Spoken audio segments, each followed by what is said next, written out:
33 বছর আগে যেটা ভাঙা হয়েছিল, ওই বাবরি মসজিদে প্রথম শাবলের আঘাত যে করেছিল, বাবরি মসজিদের প্রথম ইটটা যে ভেঙেছিল, শিবসেনার একজন কর্মী, তার নাম হচ্ছে বলবীর সিং।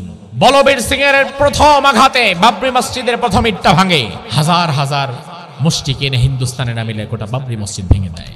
বলবীর সিং বলে, আমাকে বাবরি মসজিদে প্রথম আঘাতকারী হিসেবে রাজ্য সরকার পুরস্কৃত করলো, পুরস্কার পেলাম।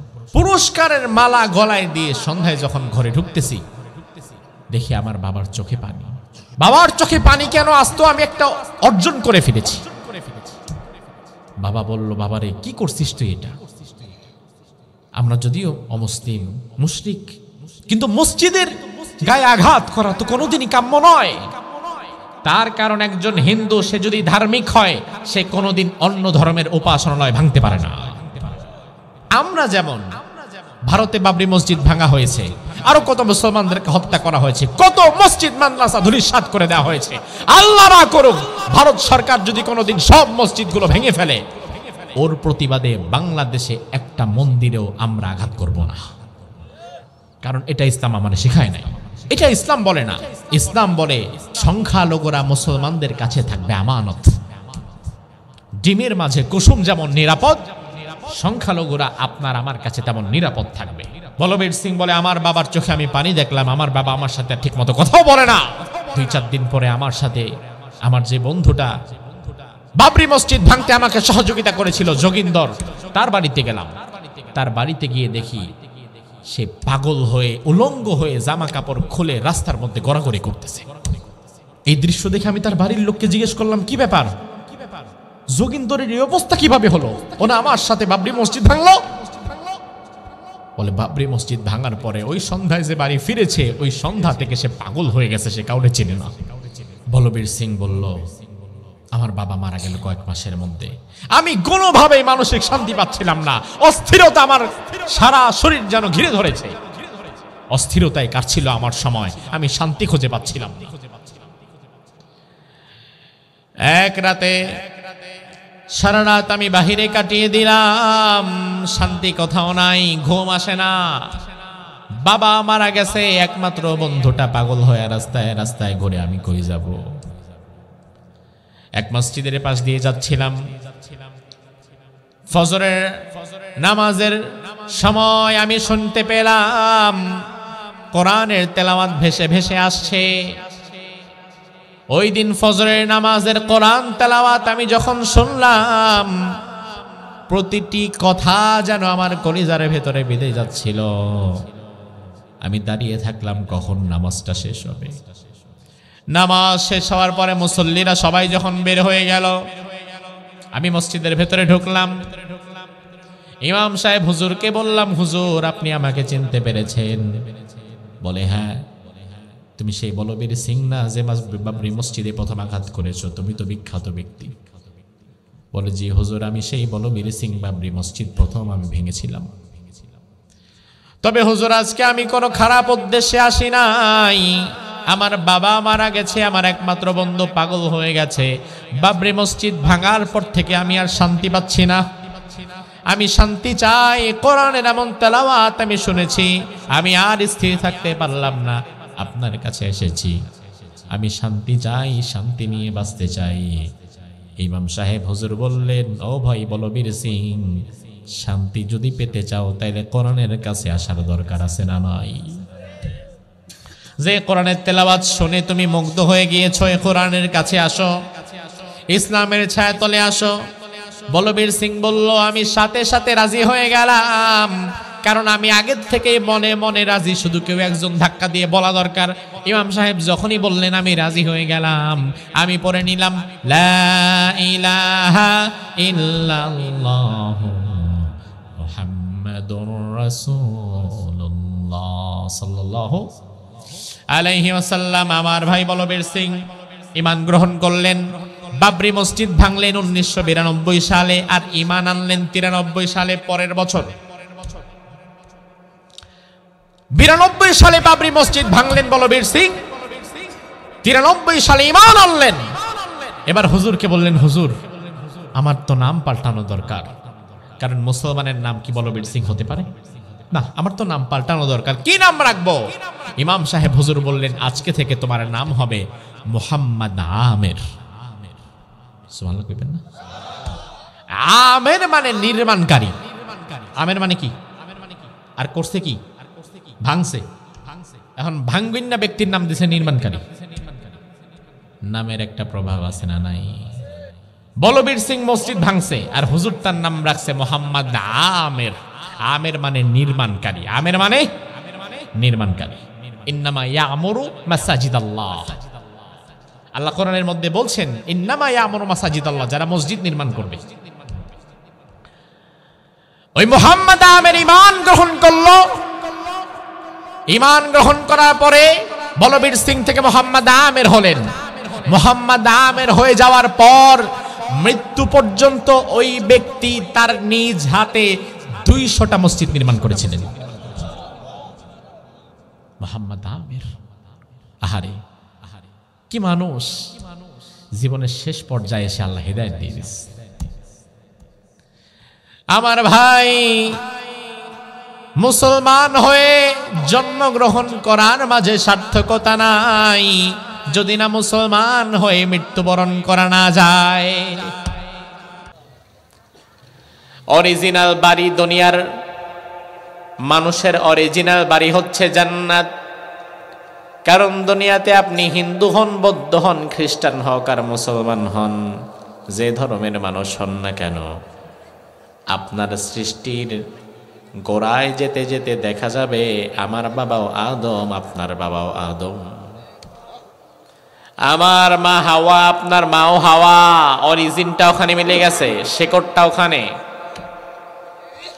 তাইলে আমাদের মা হাওয়া আলাইহিস সালাম আর আমাদের বাবা আদম আলাইহিস সালাম, আমাদের মা এবং আমাদের বাবা দুনিয়াতে আসার আগে তারা ছিলেন কোথায়? কথা হয় না, কোথায়? তারা ছিলেন জান্নাতে দুনিয়াতে আসার আগে। তাইলে মা বাবা যেখানে থাকে তাদের আদি নিবাস যেটা, ওটাই তো আমাদের আসল বাড়ি। তাইলে আমাদের আসল বাড়ি কি দুনিয়া না জান্নাত?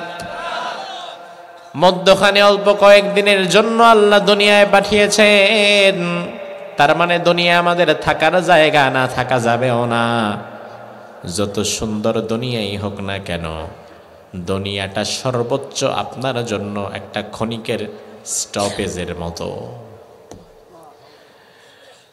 তপইয়া থেকে ঢাকার দিকে যাবেন,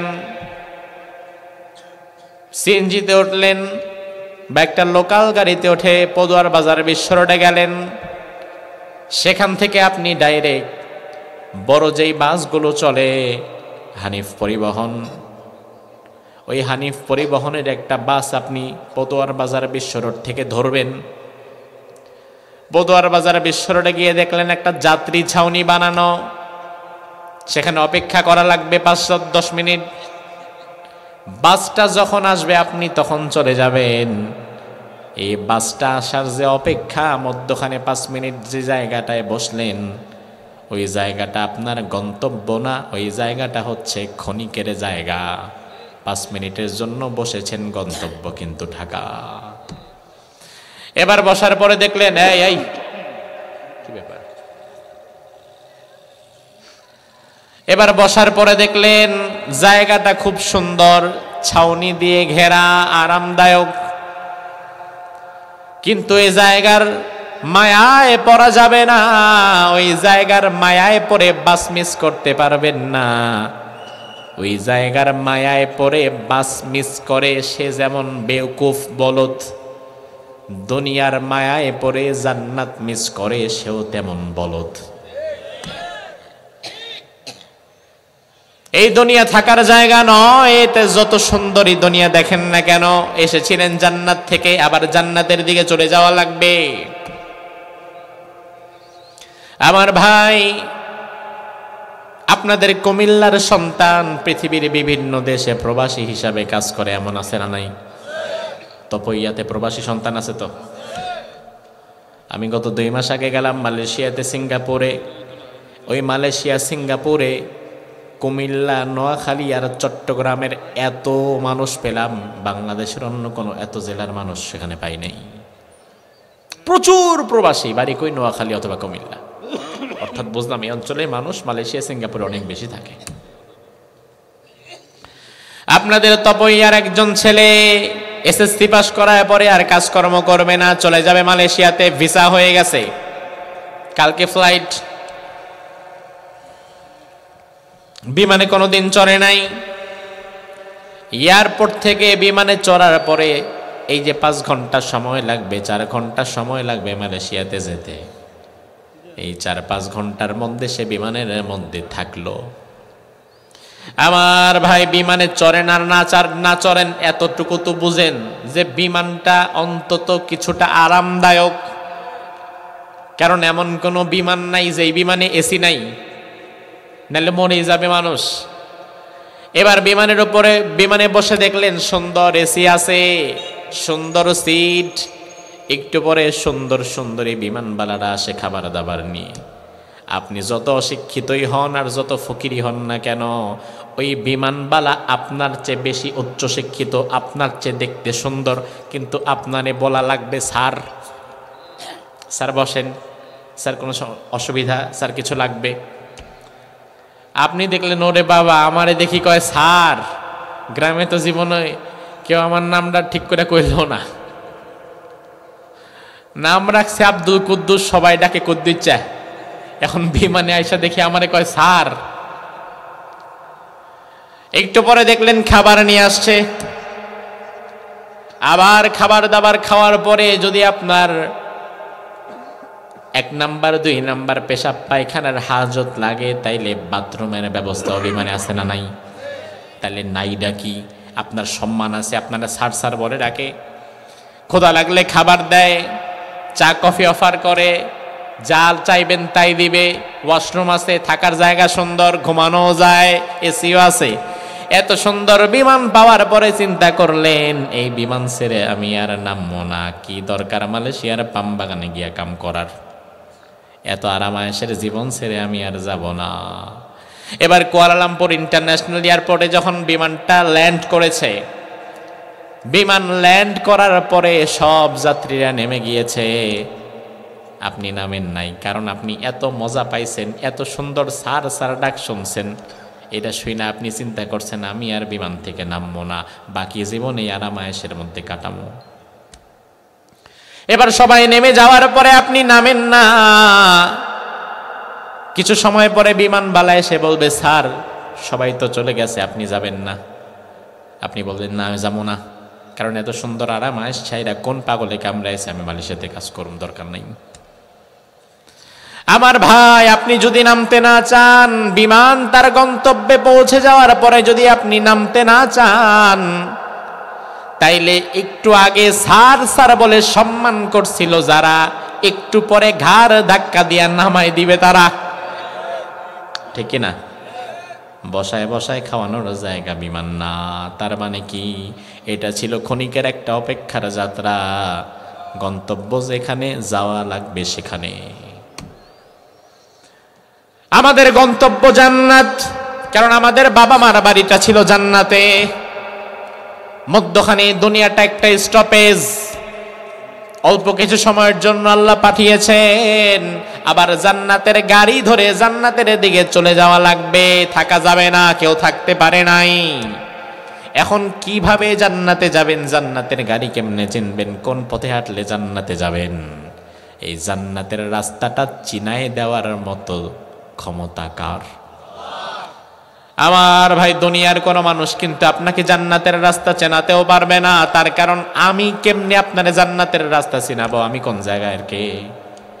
আমি তো ঢাকা থেকে যখন আপনাদের তপইয়াতে ঢুকলাম, এশার নামাজ পড়ার জন্য কোন দিকে ফিরা নামাজ পড়ব, কারো ঘরে যাওয়ার পরে আগে জিজ্ঞেস করা লাগে ভাই পশ্চিম কোনটা। আমি ঢাকা থেকে 150-200 কিলোমিটার দূর আসার পরে পূর্ব কোনটা পশ্চিম কোনটা এটাই তো হারাই ফেলছি, এখন আমি জান্নাতের রাস্তা কোনটা এটা আপনারা কেমনে চিনাবো? এই ক্ষমতা আমার নাই, এই ক্ষমতা আছে কোরআনের কাছে। দুনিয়ার কোনো পীর বাবা, কোনো বড় হুজুরও নিজের মন মতো আপনার জান্নাতের পথ দেখাতে পারবে না, দেখাতে যদি হয় তাহলে কোরআন থেকে দেখানো লাগবে।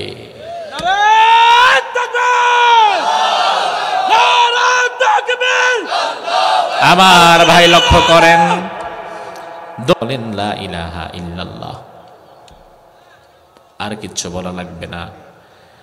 শুধুমাত্র এতটুকু বলেন, এতটুকু বলেন, এতটুকু যদি বলতে পারেন, লা আশহাদু লাকা বিহা ইনদাল্লাহ, আমি আল্লাহর দরবারে কিয়ামতের ময়দানে আপনার এতটুকু আমলের দ্বারা আপনারে পার পাওয়ায় দেব। সুবহানাল্লাহ। কারণ আমার ভাই, একজন মানুষ সারা জীবন গুনাহ করেছে, পাপ করেছে, মৃত্যুর আগে যদি কালিমাটা পড়তে পারে, কালিমা পড়তে দেরি, গুনাহগুলো মাফ হতে দেরি হবে। আবু তালেব মনে মনে চিন্তা করতে লাগলেন, ভাতিজারে এত ভালোবাসি, এত বারবার যখন বলছে কালিমাটা পড়েই নেই, পড়েই নেই, পড়েই নেই, আবু তালেব কিন্তু কালিমাটা পড়তেই প্রস্তুত। ঠিক এমন সময় ঘরের মধ্যে ঢুকছে আরেক শয়তান। নাম কি? আরে মাশাআল্লাহ, আবু জাহেল ঘরের মধ্যে ঢুকছে। ঢুকে বললে, আবু তালেব দাঁড়ান, নেতা, বাহির থেকে কিন্তু শুনছি ভাতিজার চাচার মধ্যে কি গল্প হয়েছে সব আমি শুনছি, আপনার কালিমা পড়তে বলতেছে। আপনি যদি এখন এই একাকী ঘরের মধ্যে কালিমা পড়েন, আমি বাইরে গিয়া বলে দিব সবাই রে যে তোমাদের নেতা আবু তালেব মৃত্যুর ডরে, জাহান্নামের ভয়ে এরপরে কালিমা পড়ছে। এখন আপনি নিজেই ঠিক করেন, আপনি কি ভীতু হইয়া মরবেন না সাহসী হইয়া মরবেন? দেখেন কেমনে বোঝায়। আপনি কি ভীতু হইয়া মরবেন নাকি না সাহসী হইয়া মরবেন? যদি সাহসী হইয়া মরতে চান, নামটাম যদি ঠিক রাখতে চান আমাদের মধ্যে, তাইলে কিন্তু কালিমা পড়া যাবে না। সাথে সাথে আবু তালেব বললেন, ওয়া আনা আলা মিল্লাতি আব্দুল মুত্তালিব, আমি কালিমাটা পড়লাম না, আমি আমার বাবা আব্দুল মুত্তালিবের শিরকিয়াতের উপরেই অটল থাকলাম।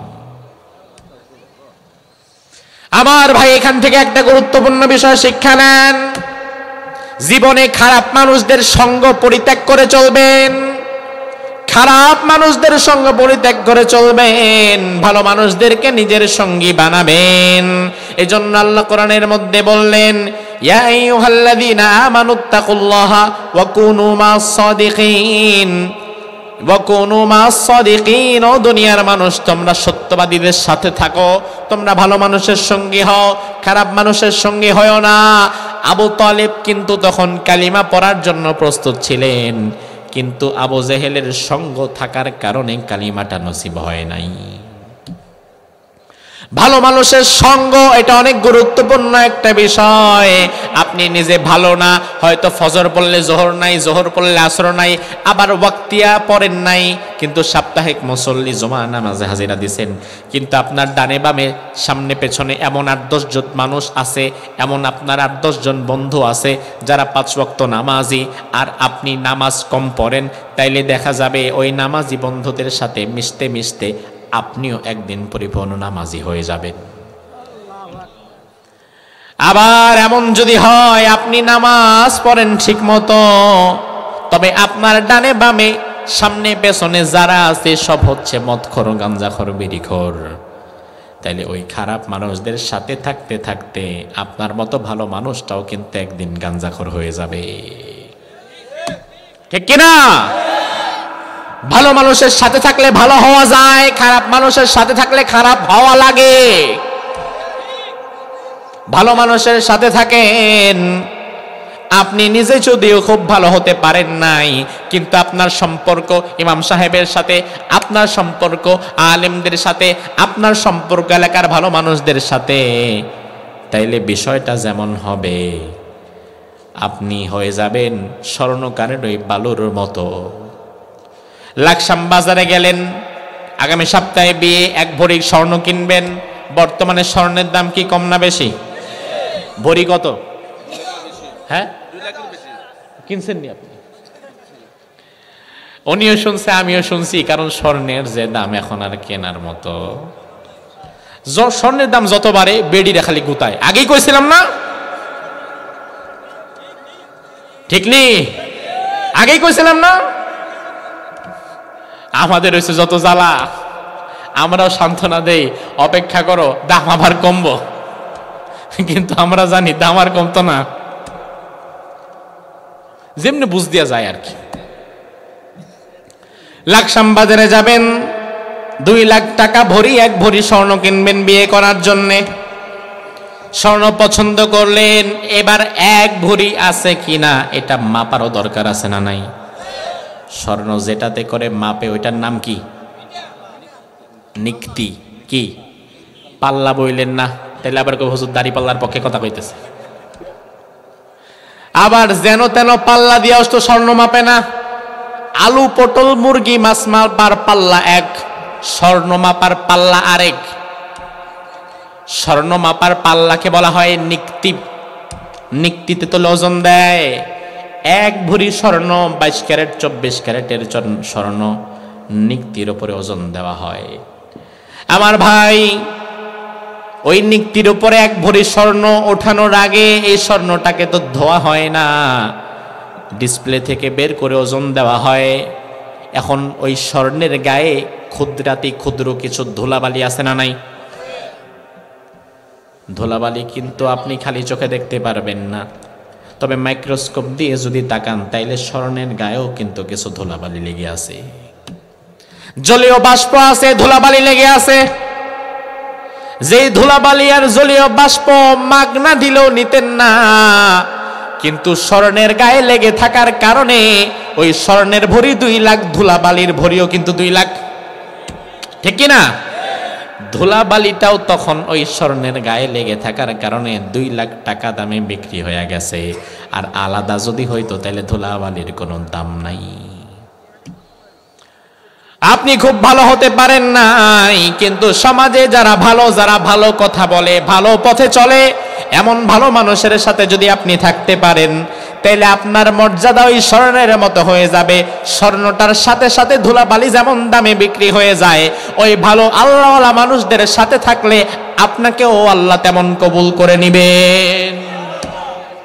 আবার অন্যদিকে আপনি নিজে ভালো, তবে আপনি যদি চলেন কোনো খারাপ মানুষদের সাথে, এমন দল আপনি করেন যে দলের সামনে পেছনের ডানে বামে সব মদখোর গাঁজাখোর বেনামাজি, একটাও ভালো মানুষ নাই, তাইলে আপনার অবস্থা হয়ে যাবে দোকানদারের সেই মিষ্টির মতো।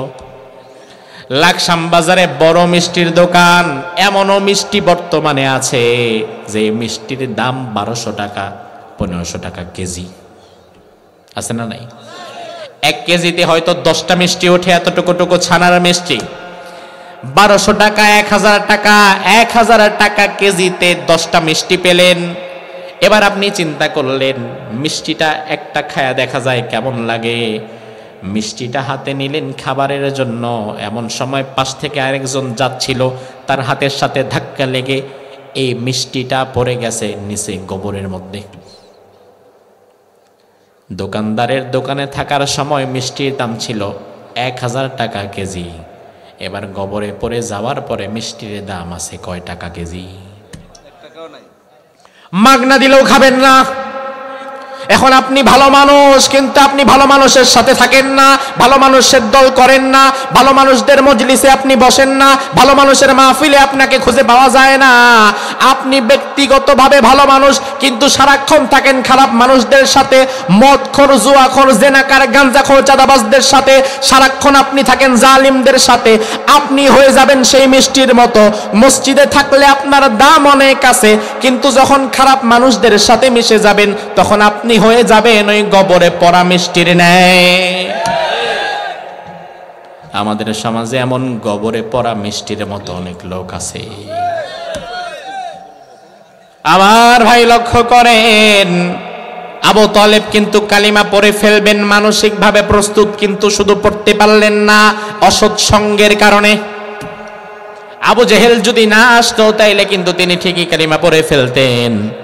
এই জন্য জীবনে যদি ঈমান নিয়ে মরতে চান, খারাপ মানুষের সঙ্গ কমান, ভালো মানুষের সঙ্গ বাড়ান।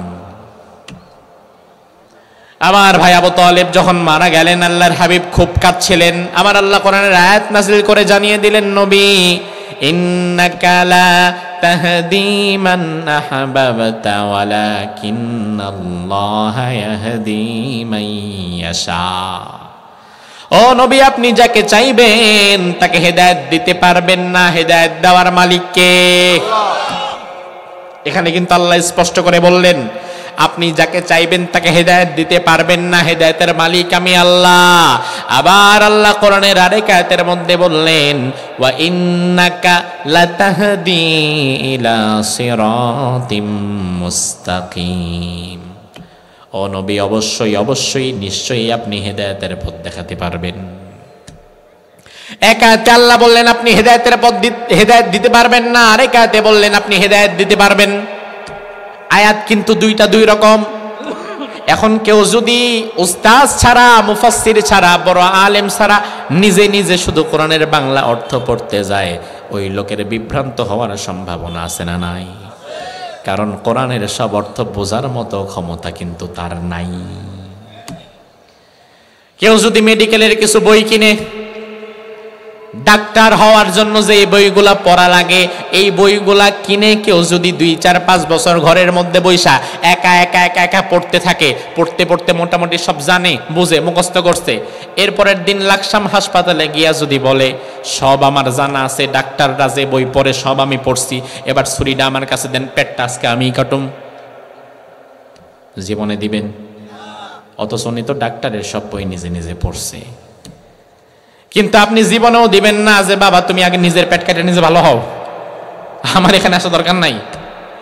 তার কারণ হচ্ছে আমার ভাই, যে কোনো জ্ঞান অর্জন করার জন্য ওই জায়গার বড় কোনো জ্ঞানের সন্ধানে যাওয়ারও দরকার আছে না নাই?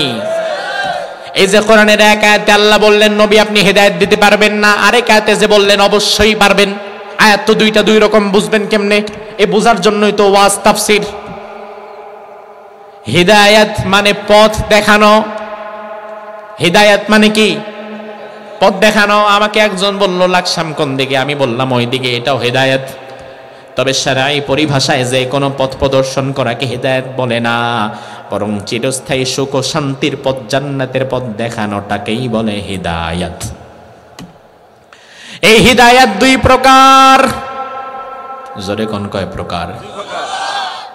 হিদায়াতটা ভালো করে বোঝেন, তাহলে এই দুই আয়াতের বৈপরীত্য বুঝবেন। যে এক আয়াতে আল্লাহ রাসূলকে বললেন আপনি হিদায়াত দিতে পারবেন না, আর এক আয়াতে দেখি আল্লাহ নিজেই কইতেছে আপনিই পারবেন।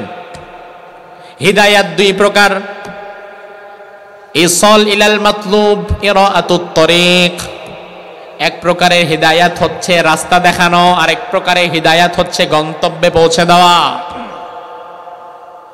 আমাকে আপনি বললেন কুমিল্লা ক্যান্টনমেন্টটা কোন দিকে?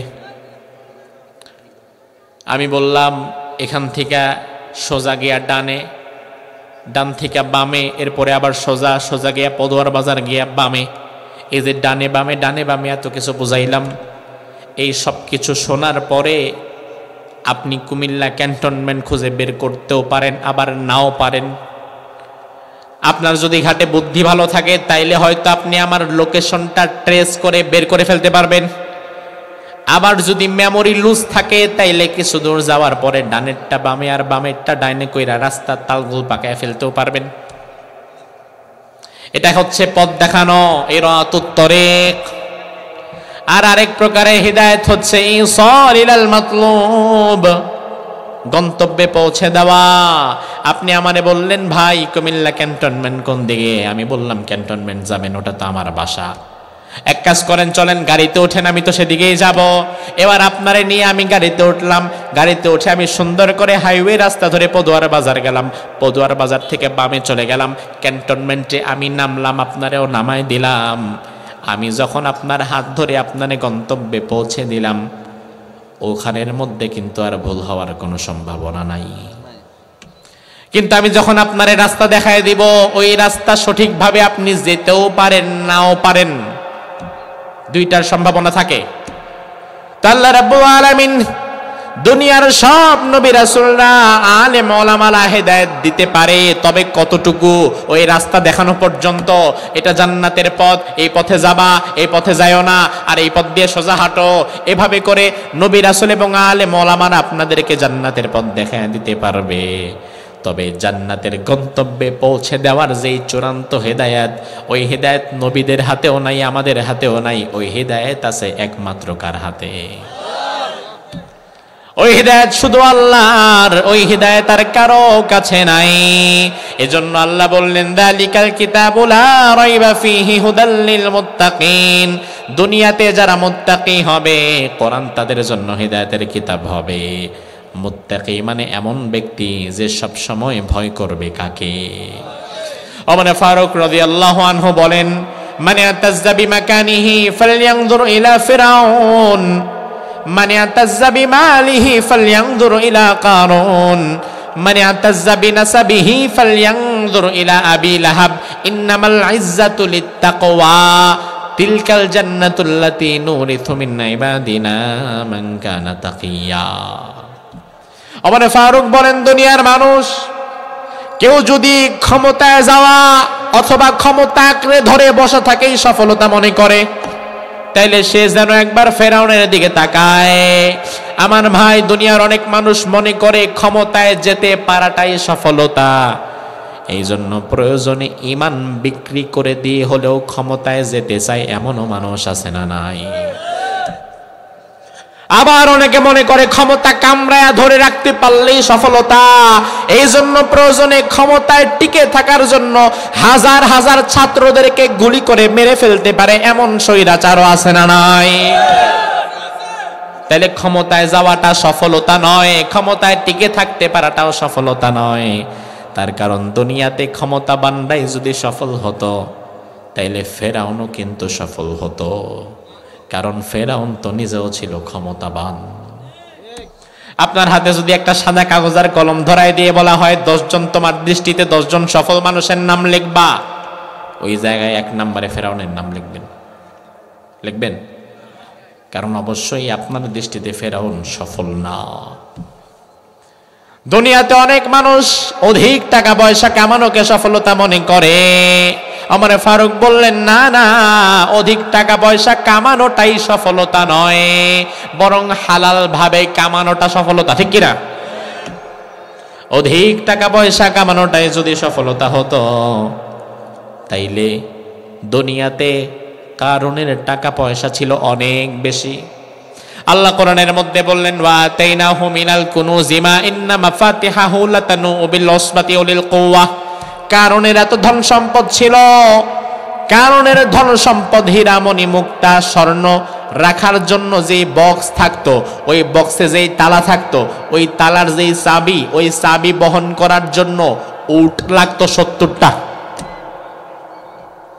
কি পরিমাণ সম্পদ তার ছিল, অথচ এই সব সম্পদ নিয়ে কিন্তু তার জাহান্নামে যাওয়া লাগতেছে।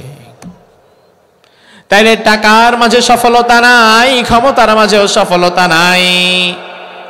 ওমর ফারুক বললেন ওয়া মান ইয়াতাজ্জা বিনাসাবিহি ফালয়ানজুর ইলা আবি লাহাব। কেউ যদি উচ্চ বংশে জন্মগ্রহণ করে নিজের সফল মনে করে, সে যেন আবু লাহাবের দিকে তাকায়। তার কারণ রাসূলের বংশ কুরাইশ, আবার আবু লাহাবের বংশ কুরাইশ। একই বংশের মানুষ, একজন সৃষ্টির সেরা, আরেকজন নিকৃষ্ট।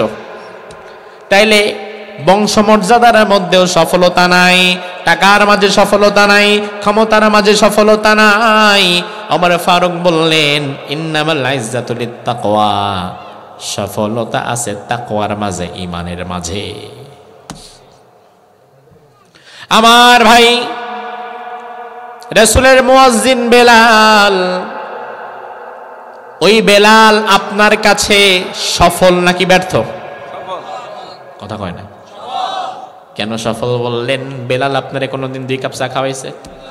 বেলালের টাকা পয়সা ছিল, ক্ষমতা, দেখতে অনেক সুন্দর।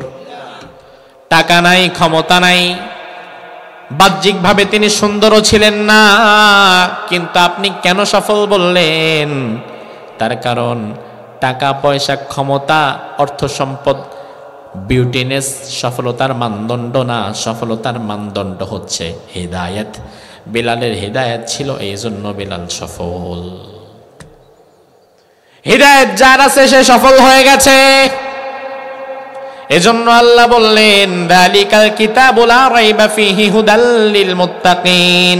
এটা এমন একটা কিতাব, এই কিতাব যারা ধরবা, এই কিতাব তোমাদেরকে জান্নাতের পথে নিয়ে যাবে, এই কিতাব তোমাদেরকে মুত্তাকি বানায় দিবে। এই জন্য দুনিয়াতে যদি মুত্তাকি হতে চাই, সফল হতে চাই, তাহলে কোরআনকে আঁকড়ে ধরার দরকার আছে না নাই? এখনকার মুসলমান তো কোরআন পড়েও না, কোরআন মানবে তো পরের বিষয়। কোরআন মানা না মানা পরের বিষয়, কোরআন তো তেলাওয়াত করে না, কোরআনের তেলাওয়াত নাই।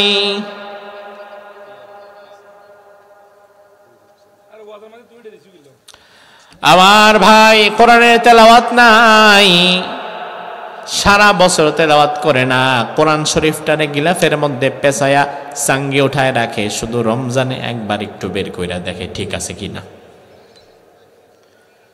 রমজানে একবার একটু বের করে, তারপরেও সহি শুদ্ধ ভাবে না। গ্রামের মহিলারা এমন ভাবে কোরআন তেলাওয়াত করে যে কোরআন তেলাওয়াতের দ্বারা সবের পরিবর্তে উল্টা আরো গুনাহ হয়। কোরআন তেলাওয়াত করা ফরজ নয়, তবে কোরআন বিশুদ্ধভাবে শেখাটা ফরজ। কোরআন বিশুদ্ধভাবে শেখার পরে আপনি পড়লেন, নফল পড়লে সব আছে, না পড়লে গুনাহ নাই। কিন্তু কোরআন যেহেতু নামাজেও পড়া লাগে, সব জায়গায় লাগে, এই জন্য বিশুদ্ধভাবে তেলাওয়াত শেখাটা তো দরকার। এখন আমরা কোরআনের আইন বাস্তবায়ন করতে চাই, তবে এমন ব্যক্তিও কোরআনের আইন বাস্তবায়ন করার জন্য দৌড়ায়, বয়স হয়ে গেছে 60 বছর 70 বছর, এখনো কোরআনটা বিশুদ্ধভাবে শিখতেই পারলো না। শিখতে পারলো না, শুধু তাই নয়, শিখতে পারলো না, চেষ্টাও করলো না। আল্লাহর কাছে কি জবাব দিবেন? ইসলাম কায়েম হলেই বা আপনার কি? পুরা রাষ্ট্রে ইসলাম কায়েম হয়ে গেছে, তবে আপনার ব্যক্তি জীবনে ইসলাম নাই, আপনার পরিবারে ইসলাম নাই, আপনার বউটা বেপর্দায় চলে, আপনি কোরআনটা পড়তেও পারেন না, আপনি নামাজও পড়েন না, তাহলে রাষ্ট্রে দিন কায়েম হলে আপনার লাভ কি? বেল পাকলে কাকের কি হয়? তবে রাষ্ট্রে ইসলাম কায়েম হয় নাই, কিন্তু আপনি চেষ্টা করেছেন, তবে আপনার ব্যক্তি জীবনে আপনি ইসলামটাকে ধরে রেখেছেন। আপনার ব্যবসাতে আপনি সুদ ঢোকান নাই, আপনার পরিবারকে আপনি বেপর্দায় বের করেন নাই, আপনি নিজে হক হালালির পথে ছিলেন, আপনি নিজে কোরআন পড়েছেন, কোরআন বুঝেছেন, কোরআনের সমাজ বিনির্মাণে কাজ করেছেন। রাষ্ট্রে যদি ইসলাম কায়েম নাও হয়, আল্লাহর আদালতে আপনি আসামি হবেন না, আপনি পার পেয়ে যাবেন। এই জন্য আমার ভাই, সবার আগে ইসলামটা ব্যক্তি জীবনে আনা দরকার, কোরআনটা নিজের পড়া দরকার, শেখা দরকার। এই যে বাবরি মসজিদ তৈরি হচ্ছে মুর্শিদাবাদে মুসলমানেরা বাবরি মসজিদ তৈরি করছে, এটার বিরোধিতা করার জন্য 1 লক্ষ হিন্দু একসাথে গীতা পাঠ করা শুরু করছে। ভালো কাজ তো ভাল লাগে না, ভালো কাজ কি শয়তানে ভাল লাগে? না। মুর্শিদাবাদে বাবরি মসজিদ তৈরি হচ্ছে, মুসলমানেরা যার যা আছে উজাড় করে দিচ্ছে। আমার মনে পড়ে গেল মদিনার সেই স্মৃতি, যে সাহাবায়ে কেরামের কাছে রাসূল কিছু চাঁদা চেয়েছিলেন জিহাদের ময়দানে যাওয়ার জন্য। সাহাবায়ে কেরাম যার যতটুকু আছে সবটুকু রাসূলুল্লাহর দরবারে হাজির করে দিয়েছেন। আজ মুর্শিদাবাদের মুসলমানেরা ইতিহাসের সেই ঘটনা আবার পুনরাবৃত্তি করছে। আমি দেখলাম ছোট ছোট বাচ্চা মাইলকে মাইল পায়ে হেঁটে 1টা 2টা ইট কাঁধে নিয়ে কষ্ট করে করে আসছে। সাংবাদিক জিজ্ঞেস করছে, এত কষ্ট করে 2টা ইট নিয়ে যাও কই? কই যে বাবরি মসজিদ বানানো হচ্ছে, 2টা ইট দিয়ে আসি, আমার 2টা ইটও যেন ওখানে থাকে। কত চমৎকার! নারীরা তাদের ব্যাংকের জমানো টাকা দিয়ে দিচ্ছে। 300 কোটি টাকা লাগবে, এক ব্যক্তি একাই দিছে 80 কোটি টাকা। মানুষেরা যা যা ছিল সব কিছু দিয়ে দিচ্ছে সেই বাবরি মসজিদের জন্য। আমরা দোয়া করি, আল্লাহ মুর্শিদাবাদের এই বাবরি মসজিদকে তুমি কবুল করে নাও, সেখানে যতজন দান করেছে তাদের দানগুলো কবুল করে নাও। 30 জন মানুষ রাখা হয়ে গেছে শুধু বাবরি মসজিদের টাকা গোনার জন্য। 30 জন মানুষ আজকে 3 দিন লাগাতার টাকা গুনতেছে, টাকা গুনে শেষ করতে পারতেছে না। বরকত দেওয়ার মালিক কে? মালিক কে? আল্লাহ সুবহানাহু ওয়া তাআলা। এর পাশে মুশরিকরা মেলা জমিয়েছে, 1 লাখ মুশরিক আমরা গীতা পাঠ করব। বাবরি মসজিদের মূল উদ্যোক্তা যিনি হুমায়ুন, সেও ঘোষণা দিয়েছে, তোমরা যদি 1 লাখ মুশরিকরা মিলে গীতা পাঠ করতে পারো, আমরা 2 লাখ হাফেজে কোরআন দিয়ে কোরআন তেলাওয়াত করাবো। কারণ আমার ভাই, পৃথিবীতে গীতা, বাইবেল, রামায়ণ, মহাভারতের কোনো হাফেজ নাই, কিন্তু কোরআনের হাফেজ আছে না নাই? কম না বেশি?